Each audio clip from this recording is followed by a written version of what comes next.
personal support through the art of caregiving. And so we're going to be live pretty much the scripture is for the day or whatever you emotionally, because we're so busy wrapped up. I have to look at the date and I don't have my calendar near me. Congratulations on everything, living a good life, but we're also have talk about that, and just make sure that you guys join me every live. And before I close, I want to just leave you with some scripture, some words. And again, if you don't read the Bible, feel free to use whatever you're using that feeds your spirit and feeds your soul.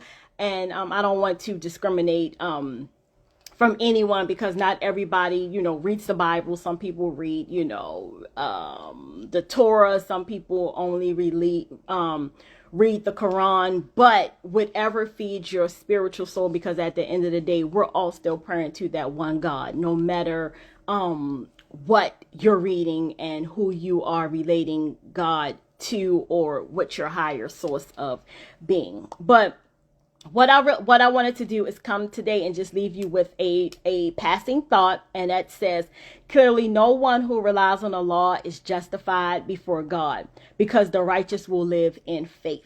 And so what that typically means for us who are Bible-based believers, or whatever you believe in, it simply means that we not only are righteous by living a good life, but we also have to be righteous in having faith.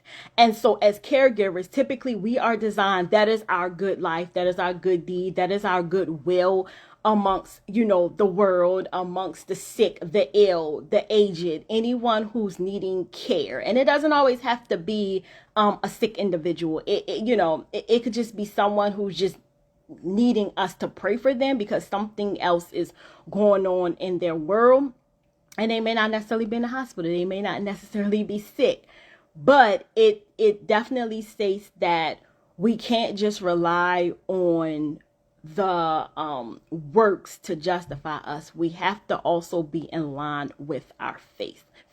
So even though as caregivers, our work can be very, very challenging, it can be very, very hard. There are days where you're going to cry, you're going to be dismayed, you're going to be depressed, you're going to be tearful. And then on the flip side, there are going to be days that are going to be great, they're going to be joyous, it's going to be peaceful. It's going to be a great day. Nothing out the ordinary has happened. And so even if it's a good day or a bad day, we have to have faith that things are going to work itself out. We have to have faith to know that things are going to always align for the better. Even when we're in the midst of the storm, if we're in the midst of our challenges. And again, it could be professional, it can be personal, it could be family, it could be just anything that we're in the midst of the challenge as a caregiver, that we can't give up on faith. I know, again, through